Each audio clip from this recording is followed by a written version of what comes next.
Hey, what's up everyone? This is Nick at BarBend.com, and today I'm going to be trying out Boost Complete Nutritional Drink. Boost is part of Nestlé, based in Switzerland. Technically it's part of Nestlé Health Sciences, and it is a pretty popular meal replacement product. I actually saw them advertised on television, which is pretty unusual for a meal replacement shake, and it is so popular that it is available in a dozen different varieties, including Boost High Protein and Boost Glucose Control and a bunch of other ones. This is original. They recommend it being used as a mini meal because it's relatively low calorie, or it's just a snack between meals. And they're so confident in the taste that they provide a money-back guarantee if you don't like the flavor. So let's see what very vanilla tastes like.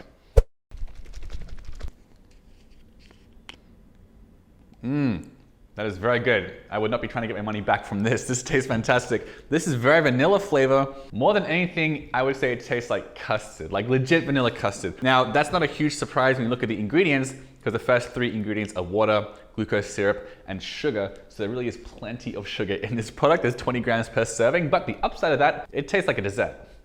All right, so let's take a quick look at the nutrition label. One of these little bottles is 240 calories. And that you're gonna get 10 grams of protein, 41 grams of carbohydrates with 3 grams of fiber and 20 grams of sugar, 4 grams of fat with 1 gram of saturated fat, and there's also 3% of your daily intake of cholesterol, 10 milligrams of it. Besides that, those are the macronutrients. The micronutrients are pretty impressive. There are about 27 micronutrients here if you're including choline. Pretty good source of all of them, honestly. You are gonna look at about 30% of the recommended daily intake of all of these vitamins and minerals. So that includes the big famous ones like vitamin C and vitamin D and calcium. There's also a lot of lesser known nutrients that sometimes don't make it onto the labels of other meal replacements. So I'm talking about chloride and choline and chromium and vitamin K, things like that. It's all relatively high in all of these as well. Chloride and choline is kind of low in, it's about 9% of your recommended daily intake. Everything else, roughly 30% of your intake. So I gotta say, I was pretty impressed with the micronutrients here.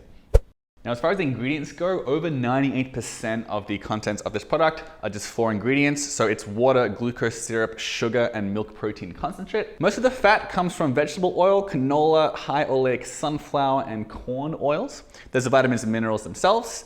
And then there's also a bit of an emphasis on inulin, on prebiotic fiber in this product, which is considered like food for the probiotic bacteria living in the digestive tract. So there is inulin in this. There's also acacia gum and fructooligosaccharides, all of which contain prebiotic fiber, so that can have some digestive health benefits. There's not a lot else to talk about. There is some other gums as well, some cellulose gel and gum. There's carrageenan as well. There's also some soy lecithin and soy protein isolate, and then just some stevia leaf extract. It is worth pointing out that this does not contain any artificial sweeteners, but it does contain artificial flavor for the vanilla.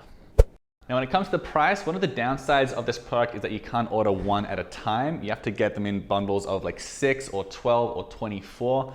But the price doesn't really vary very much depending on how much you get. So no matter how many bottles you get, you're looking at roughly $1.30 or so per bottle. So that is pretty reasonably priced for a meal replacement product. In my experience, they're usually between $2 and $2.50 per serving. This is under $1.50. So yeah, this is pretty good value for money, especially considering it has a lot of micronutrients that are sometimes left off of other meal replacements. All right, so what are the best things about Boost's original flavor? First and foremost, it's very nutritious. I mean, this is a meal replacement product. That's the most important aspect of it. And when it comes to micronutrients, there's very little to complain about here. I was pretty impressed with it. It's also very reasonably priced. It's under $1.50 per serving. That really is, that really is outstanding in the field of meal replacement products, which tend to be quite a bit more expensive than that. I really like the taste. Taste is obviously very subjective. I really like custard, so I love the flavor. You might not like custard, that's up to you, but I was really happy with the taste anyway. The fiber, there's not a lot of fiber per serving, it's just 3 grams, but some of that is prebiotic, which may have some digestive health benefits, potentially. It also does not contain any gluten. In fact, it's actually suitable for people with celiac disease, so that could be a pro for some consumers. And then finally, there are no artificial sweeteners in this product, although as I mentioned, there are artificial flavors. There are a few potential cons with this product. You need to buy at least 6 at a time, which isn't great if you just want to try it out. If you don't like the product when you get it, then you're kind of stuck with a good amount of it. Another thing is this does contain soy and GMO ingredients and artificial flavors. I'm not saying those are bad for you, but there are plenty of people who try to limit those in their diet, so it's just worth emphasizing. There's no probiotic bacteria, which is an ingredient that is becoming increasingly common in meal replacement powders because of the potential digestive health benefits. Some people might be a little bit disappointed there's none of that in the product. Finally, there is a 1:4 ratio of protein to carbohydrates, so if you're on a low carb diet, you might not find it super useful. And also, there's 20 grams of sugar, so by no means is this low in sugar, which again is something that some people might try to limit. All right, so those are my thoughts on Nestlé's Boost Complete Nutritional Drink. For the full review, just Google BarBend plus Boost.